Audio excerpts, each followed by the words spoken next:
So you sat down to meditate, and 5 minutes later, your body has started shaking or twitching, or your spine starts swaying like this. And your first thought is, what's wrong with me? So you Google it and you find everything from Kundalini awakening to nervous breakdown. And now you're even more confused than before. But here's the truth. What's happening isn't some kind of malfunctioning in the system. It's just your nervous system releasing years of stored tension and emotional energy. So in this video, you're going to learn exactly why these movements start to happen and how to stay grounded as those things begin to unfold. So you can stop fearing your body, start trusting it again, and finally relax into your awakening with confidence and some peace moving forward. See, science can't detect it, but the yogis mapped it out thousands of years ago. Like, you've probably already had a search on here for some of the answers, haven't you? Symptoms like body shaking, energy rushes, and you've probably ended up more confused than when you started, because everybody's got an opinion on the internet nowadays, especially on Reddit. But what if the reason science can't explain what you're going through yet is because currently the scientific apparatus that we're using can't detect it? See, our modern tools, they can measure brainwaves, heart rate variability, they can even measure our nervous system reactivity. But when it comes to the subtle energy shifts in the body or the energetic currents in the system, they draw a blank, which makes it really hard to know if what you're feeling is actually real or if you're just making it all up in your head. But for thousands of years, the yogic tradition has mapped out pathways of these exact sensations. So what if your experiences aren't something actually going wrong with you, but actually just a rediscovery of something that was mapped out by the ancients?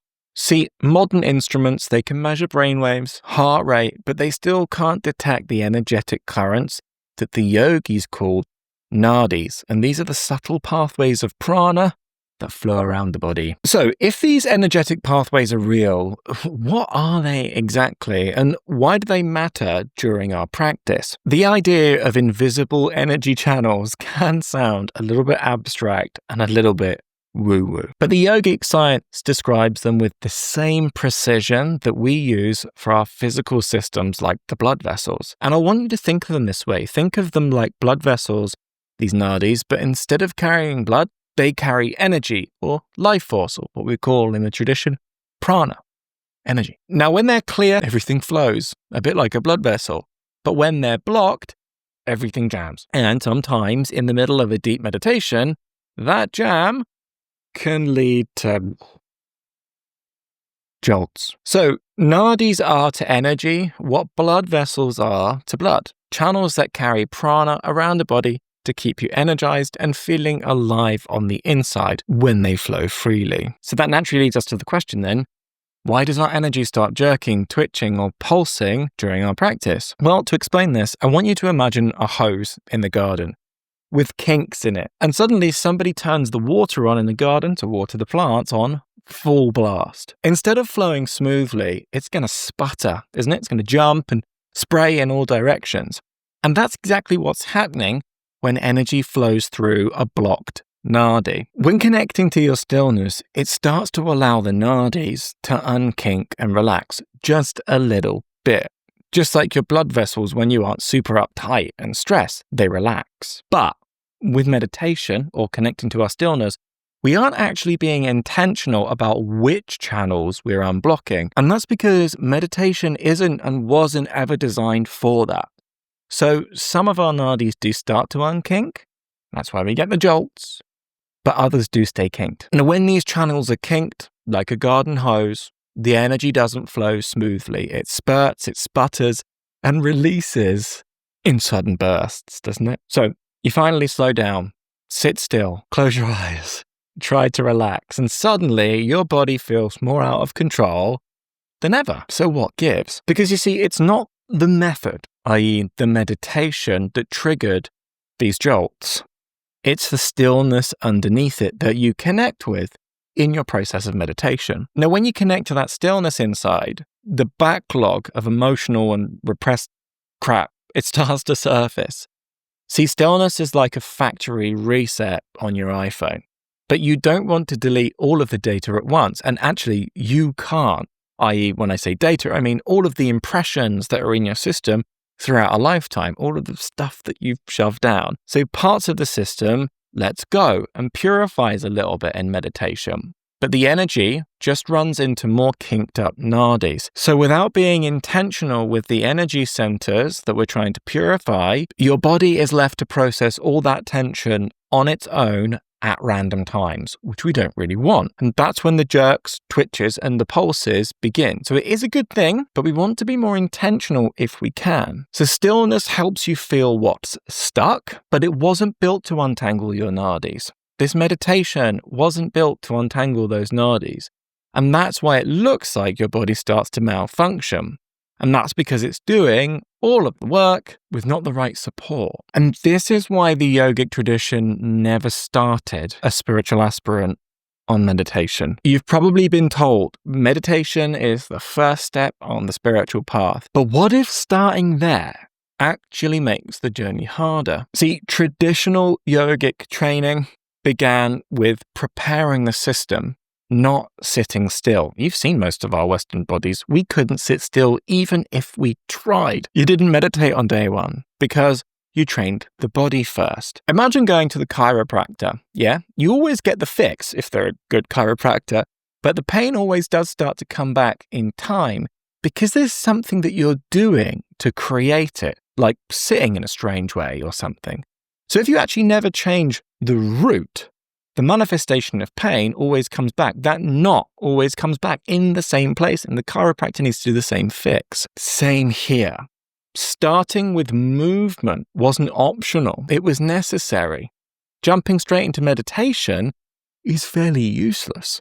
As a way to unkink your nadis, you need to move the body in certain ways and get your body's alignment correct, which explains why so many people feel completely destabilized when they start meditating instead of peaceful. Traditionally, you didn't begin your spiritual path by meditating. You began by learning asana, which is the physical postures of yoga, because it unkinks the whole energy body and all of the nadis within it and prepares the system to be able to handle more energy and be able to hold on to it without creating breaks. So asana is the foundation. It's not just a warm-up or some stretches. And here's the twist.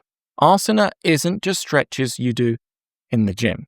When learned correctly, it's the actual technology to be used to purify the whole body. You see, Western yoga treats asana like a stretch, which is, a warm-up for the good stuff, essentially. But in the yogic science, it was the primary tool to prepare the body for awakening, and actually to prepare the body to sit still and to be able to sit cross-legged and still. See, each movement, it clears blocks, it strengthens those nadis, those channels, and it stabilizes your energy, and it gets the body fit to sit. So if you've been shaking or you've been swaying in meditation, this is the missing technology, asana. Asana is what allows the denser stuff to come up and be shed so that our energies are refined and our physical body is well taken care of and ready for the next stage of development, which is pranayama. Because otherwise, you're going to be doing meditation and meditating on the physical body because it's going to be in pain if you're doing it correctly and sitting cross-legged. So asana isn't just stretches. And if you're doing it in the gym somewhere, I can almost guarantee you it's been gutted of the real stuff. Just like a orange candy. Tastes like orange, but it isn't an orange, So because it's been gutted of the real stuff, it's not doing its proper purpose. But as a yogic piece of technology, what it is meant to do is it's the practice that begins untangling your energetic hoses, so to speak, so that the full power of your energies are available to you and so that you can handle holding onto them without creating these breaks in the system like the jerking. Yeah. So if you are interested in finding out a little bit more about the structure of the path so that you can finally make sense of your spiritual awakening rather than getting it bit apart from all over the internet, well, then there's lots of resources that I've given you and you can access those down below this video. So what happens when you finally understand what your body and what the energies are trying to do and why all of this jerking, shuddering and swaying is happening? Well, your fear starts to fade. You stop thinking, gosh, is there something wrong with me? This isn't usual. And you start realizing, oh, Maybe this is a release. Maybe this is the beginning of healing. But one thing I do want to be really key, because I've seen a lot of the videos on this topic on the internet, I do want this to not spring up your spiritual ego. So I want to remind you, don't mistake these jolts or jerks as a massive sign of progress or enlightenment.